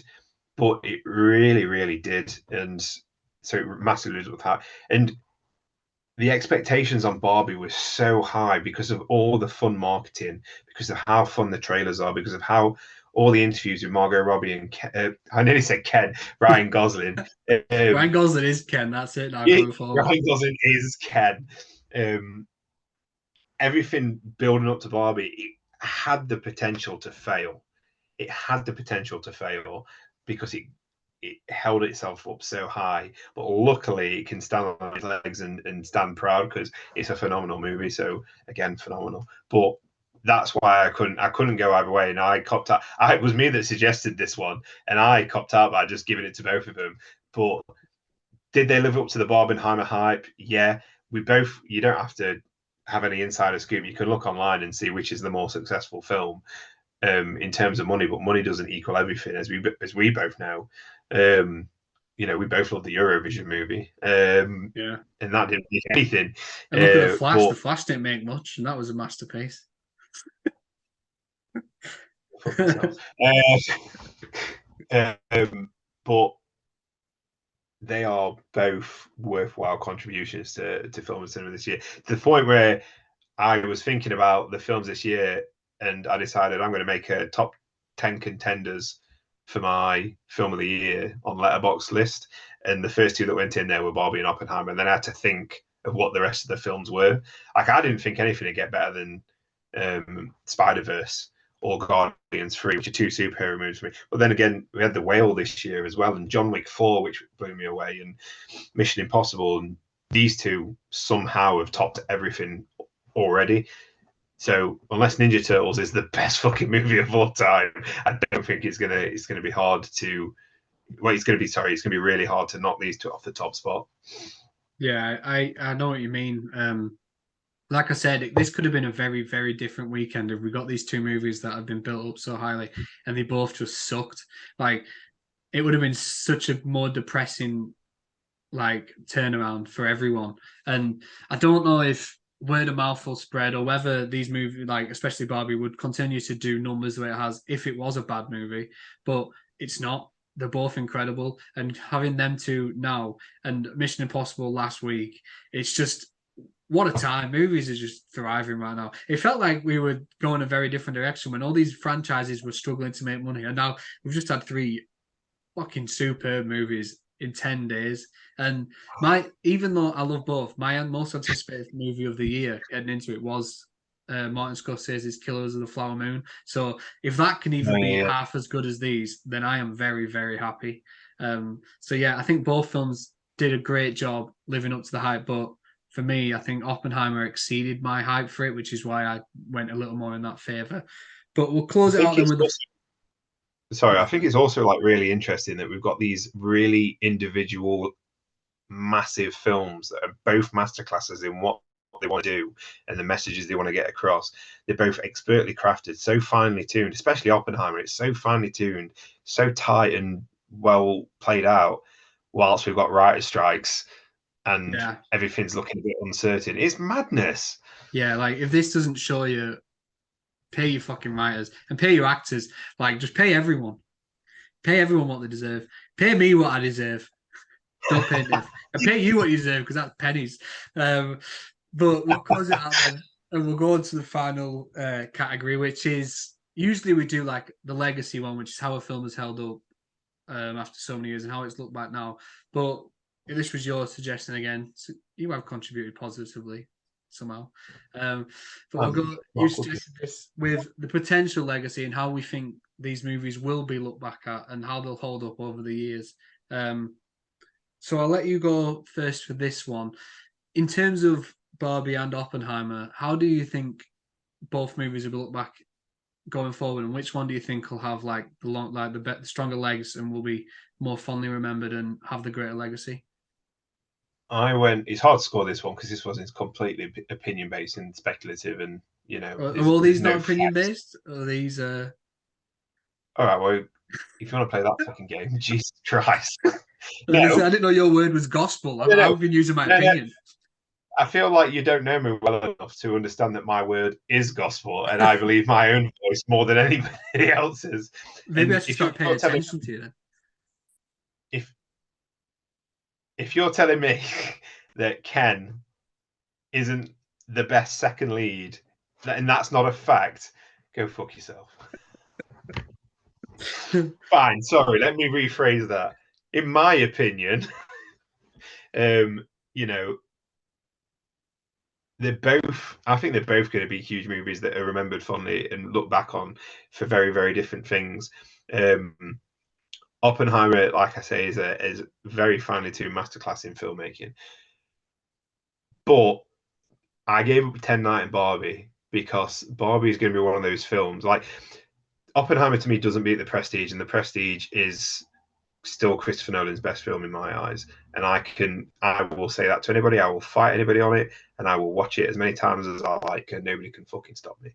But I won't feel like that with Oppenheimer. I feel like with Oppenheimer that even though I do want to watch it again, I would be happy if I never watched this film again because it had such a profound impact and it was such an experience that I don't feel like Top Gun Maverick.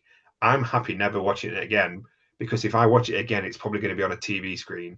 And I watched Oppenheimer and Top Gun in the IMAX, and to me, they are perfect experiences because IMAX is fantastic. But they are perfect experiences, and I would be happy to never watch them again, knowing that I've experienced it in the way that I've experienced it. Whereas Barbie, I can't wait to watch it again. I will watch it when it comes out on Blu-ray. I've already pre-ordered the Steelbook for those people who like CD collector's editions like me. I've already pre-ordered the Steelbook. It's going to be one of those movies that is passed down. Oppenheimer won't be.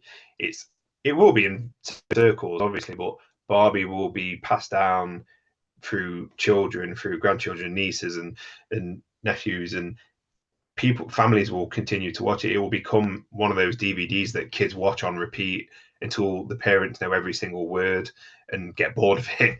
It's plus another, like you said earlier, it's this big, it's going to be regarded as one of the bigger feminist movement movies, that it will have legs, and it will be one of those ones that we look back on and point to, this is when this message started to change. Hopefully this is when things started to change, and not obviously not all based on the Barbie movie, but this will be a turning point for a lot of young people who are seeing this for the first time, and starting to decide. And it's not heavy handed, it's not nothing's forced in the movie. It all feels very natural, and I think that's how we will have the legacy of the Barbie movie, is that it will be passed down, and it will have an impact on younger generation. Yeah, I again agree with you. I'm not sure how much I like how I enjoy agreeing with you this much. I'm not sure how I feel about that. But I agree. I went 10-9 in favor of Barbie as well, because while Oppenheimer will be looked at as a like really, really strong showcase in just expert filmmaking, and so the performances will be looked back at as some of the true greats. I think Barbie's legacy will go further than just the movie. And like you said, the message it sends to young women, especially, I think it'll be a real powerhouse for them. And I think it'll be one of those movies, like almost like a cult movie, but one that's really fucking successful at the same time. Like it's going to mean so much to so many young women and young men. It's going to mean so much to anyone that's struggling to find themselves. And I also think, in terms of Greta Gerwig, I feel like it's going to be looked back as her like magnum opus. I think this is so far this is the best it's been, and it feels like she's really taken that next step now. Like Lady Bird and Little Women were both incredible movies, but this is a true blockbuster now. And I saw it's the biggest opening female director's ever had. Like, and there's a real chance she will become the highest grossing. It will become the highest grossing movie directed by a woman ever. I think the record at the moment is Captain Marvel. But with the way it's I going, think what's that? Sorry, I think it's already beat Captain Marvel. no, but I mean in total gross. Oh, total gross. Sorry, Yeah, I yeah, sorry. think it will get there eventually. So I think looking back as the highest grossing movie potentially directed by a woman, the message it's going to send, and like I know there's a certain group of people in the world that seem to think it's poisonous or whatever ridiculous notion they're coming up with, and they'll use a few buzzwords to try to slander it. Like I've seen fully grown men record like 45-minute videos about how Barbie's dangerous for young people, and it's like, give it a rest, man. I think because it's gonna tick off all the right people, that's also gonna lend to its longevity as a positive message to this younger generation. So I think because of that, it's an easy one for me. That while Oppenheimer I think was great, and I think I enjoyed slightly more, this movie will long surpass its legacy for me, because like you said, Oppenheimer's not even Christopher Nolan's best movie. This could be one of the best movies directed by a woman, or even like a man, in terms of pop culture and the way the message is spreading ever. So I went 10-9 in favor of Barbie as well. And I yeah, we think agreed on that. I think as well, with what you're saying about Greta Gerwig, this could be her pivotal moment. This could be her like big moment. I also kind of see it like Little Women and Lady Bird are, they were big, but they weren't huge. But this could be her moment where she all of a sudden becomes that household name. Like James Gunn had, Super and a lot of other films under his belt before Guardians of the Galaxy, but it was Guardians of the Galaxy that made him what he is now.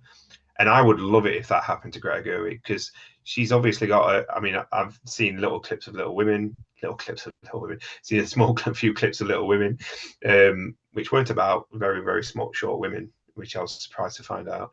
And obviously, I've seen all of this, but based off of this, I hope she becomes that massive household director name, like the James Gunn's or the Peter Jacksons or the Steven Spielbergs, because she's definitely got the talent and she's definitely got the right positive attitude. And just from looking at, I think not, I don't even think it's going to be just the film that has a legacy. The marketing, the lead up, everything about it, even the release of what happened in cinemas. You can go to any website, not any website, we can go to most news websites and type up like what happened and these pictures of everything. Like, it wasn't just a marketing ploy. People like actually got involved. Like, we saw it firsthand. People got involved. People wanted to dress up. People wanted to bring the family. But it was pink, the most amount of pink I've ever seen in my life. But yeah, I think, and that's what's going to give it legs.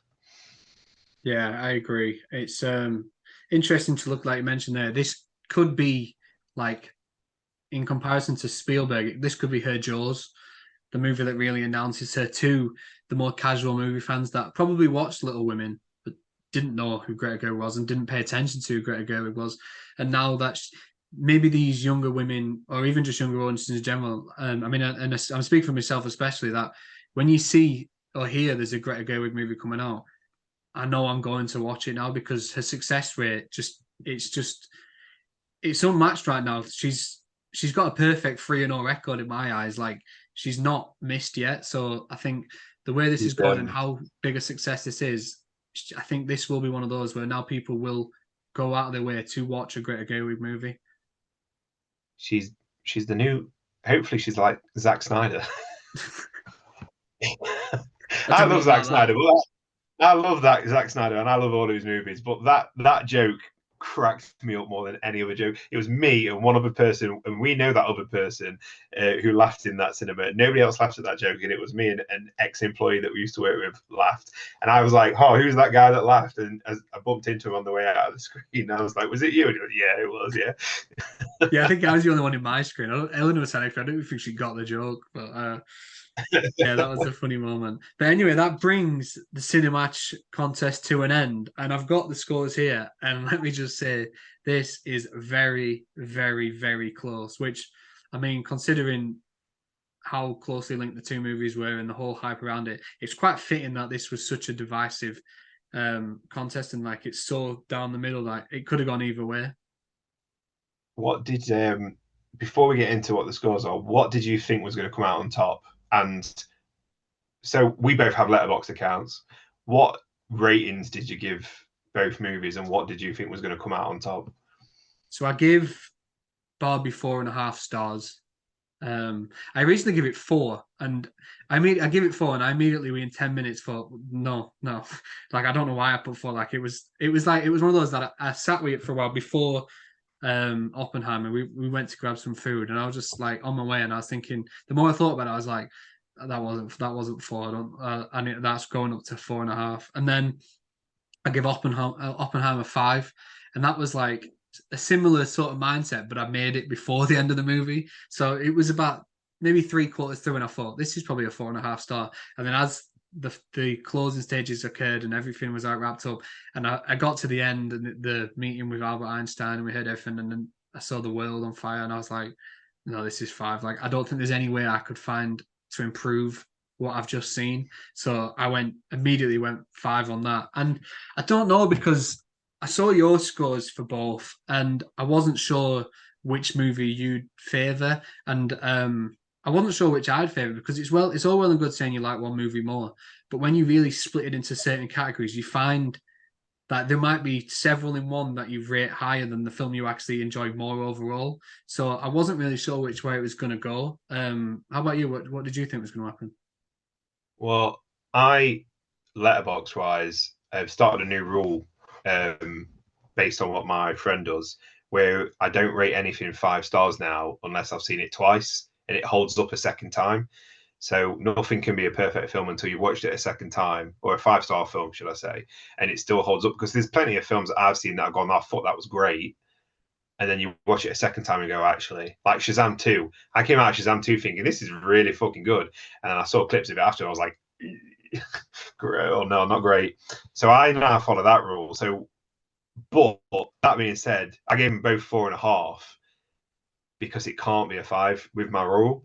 But if I didn't have that rule, they would both be 5s. And I didn't know it was going to come out on top. I genuinely didn't know what I was going to think was going to come out on top. I went in thinking Barbie's probably going to win, but then I started totting up my scores, and I was like, I don't know. And then I saw my final score, which was how I've scored things. It was an even tie. It was 96 to 96 for me. I don't know what the final scores are, and I bet nobody's at home penciling it up at the same time, so it's still going to be a reveal. But I don't know what the final scores are, but I genuinely thought about, because Barbie's the funner movie, it's going to be come out on top, but it was a tie for me. But I'm very surprised at how I scored things myself, to be honest. Similarly to that, what you said about Barbie being the funny movie that you thought it would come out on top, I had a similar belief when I created that poll on Twitter about Ryan Gosling and RDJ, and I was surprised at how overwhelming the vote was towards Robert Downey Jr. instead. Yeah, So it's strange because both movies are just so completely different. So it's such a bizarre concept that they've been so closely linked, and we're even comparing them now because there's no other like way we'll ever compare two movies this different again. Like we try to keep these movies that are closely linked, like we did Ghostbusters and Back to the Future, we did Winter Soldier and The Dark Knight. Like it's always going to be movies closely linked. So this was so different that it was one of those where, not to get too sidetracked, but it was also movies that we'd never seen before this weekend. Like yeah, this yeah. was I a was a bit, first time viewing. yeah, I was a bit nervous coming into today because like I've got a naturally bad memory, as we both know. So I'm like, I was trying to think of the opening, I was really struggling, and it's like, can I do it? But hey, it was interesting. And like you say, we're never going to really do films like this. Well, probably not like on this kind of scale again. Not And until they we do are Soul two Patrol. very, very different films. Yeah, yeah. Until we're doing the Saw Patrol movie. What other ones? What other ones are coming out that we could do? But like what Dune and what's coming out around the time of Dune? What Is month anything is on? Dune? Is that November? I think it's August, November. I don't know. Dune and Ghostbusters, the fourth Ghostbusters film. Yeah. But there's never really going to be one like this, and like we couldn't not do it. No, like I said, this was the whole hype around it and everyone comparing it was what really led me to get the idea to do this show, like comparing movies like this. So it felt like a necessity that we covered it. So yeah, it was. I had a good time doing it. We've definitely covered it, and this is probably going to be the longest. I feel like every week is going to get longer and longer and longer. That's what she said. It's because we it's because we I think we like to talk a bit too much. I don't know about you, but it's been known that I like the sound of my own voice. Don't know about yourself, but without I think further what ado, we found out last week was, or this was it last week? Yeah, a week today was. We both like talking. We both like the sound of our own voice until we have to listen to it.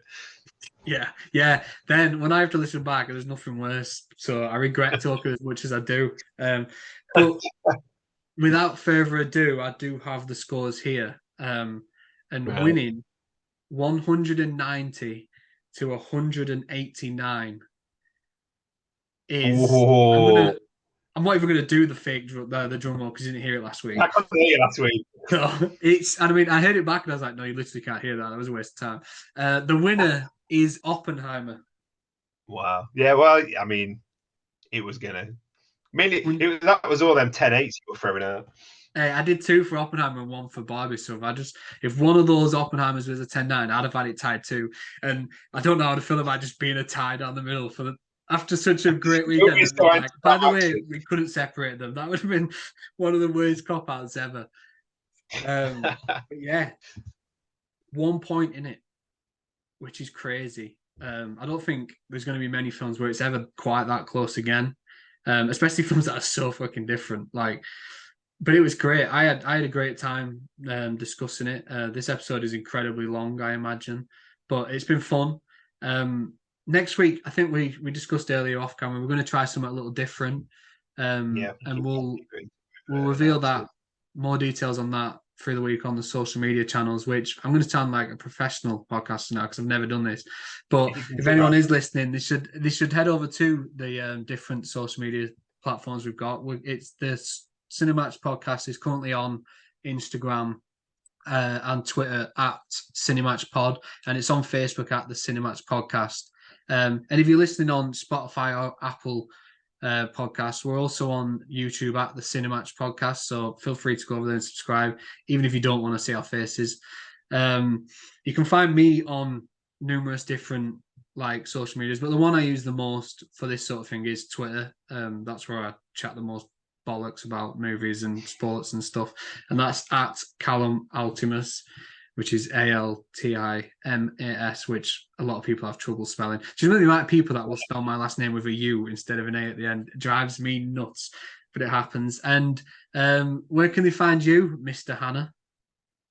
Currently on Twitter until it dies a death, at nay_214, and the only other place I'd really post anything of interest is on my letterbox, which is on at nay214. Oh yeah, I forgot my letterbox, which is filled with. I mean, I watch too many films, so there's plenty of absolutely sensational reviews on there, which is just. There's also I've also got my OnlyFans, which is at Come On Barbie. Is that a hint of what to expect? I like that. Not say a word. Right, thanks for listening, guys, and we'll see you very soon then. Peace out. Cheers.